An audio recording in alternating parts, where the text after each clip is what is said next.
to another episode of Dansplainin. I'm Dan Demers, application engineer here at Quest, and I am here to help you with your humidity control issues. Frequently, I am called with the question of, what's going on with my facility? The relative humidity spikes, it drops, it's all over the place. Sometimes it goes up on a Tuesday, sometimes it's in the afternoon, sometimes it's only when there's a full moon. I don't know what the reason is. Can you help me out with a dehumidifier? Of course I can. But wait. Let's look at your current existing equipment because we might find the problem in there. Quite often the problem lies in the sizing, operation, or maintenance of your existing air conditioning equipment, and oftentimes fixing that will take us a long ways to solving your dehumidification issues. One of the biggest problem areas that we have with using air conditioning for humidity control lies with the sizing of this, our evaporator coil. This is the piece of equipment that takes the moisture and the temperature down from our airstream. So within this evaporator, we have cold refrigerant flowing that's dropping this to a pretty low temperature, 50, 45, 40, maybe even lower. Along comes the air, it hits the coil, it cools off to the point where it's pretty cold, and boom, it's below the dew point, and out drops the water. And away the air goes to take care of your space. Well, if we don't properly size this coil, we could have real issues with that moisture removal. The first problem could be an undersized coil, undersized system for your needs. If this coil isn't large enough to remove the amount of moisture in the air, you're never going to get to where you need to be.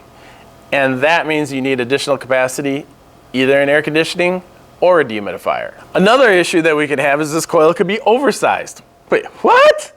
Oversized? Oh yeah, it can get too big. Because remember, an air conditioner runs off a thermostat that measures temperature, and all it cares about is the temperature of the room, whereas a dehumidifier runs off a dehumidistat. So it's trying to maintain the proper relative humidity in that space. So here we are in our space. It gets too warm, the thermostat says, turn on. So the air starts coming across here, our refrigeration system turns on, and it cools that air down. What happens if the air cools down too quickly, there's not enough load? Well, the thing turns off again after 2-3 minutes. Well, it takes 5 minutes for this cooling coil to get cold enough to do proper moisture removal, so we're left with a cool, clammy space with a relative humidity that's way too high for both comfort and any process that we might have going on in there. There's several things we can also do with our cooling equipment, modifications to get us more moisture removal capacity.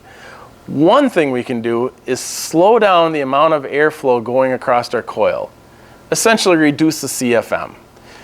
The less air I have going across this coil, the more contact time there is with that coil and the air, therefore getting our air to a colder temperature. That colder temperature relates to a lower dew point, which means more moisture falling out on the coil. For those of you in the industrial world with more control over your cooling equipment's suction temperature and operating pressures, you have a lot of options to get yourself more capacity by changing those operational set points.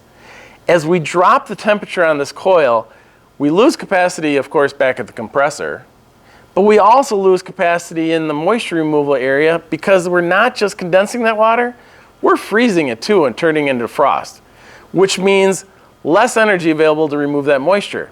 We're also going to have to stop and defrost this coil, whether it be hot gas defrost, electric defrost, or just timed air defrost.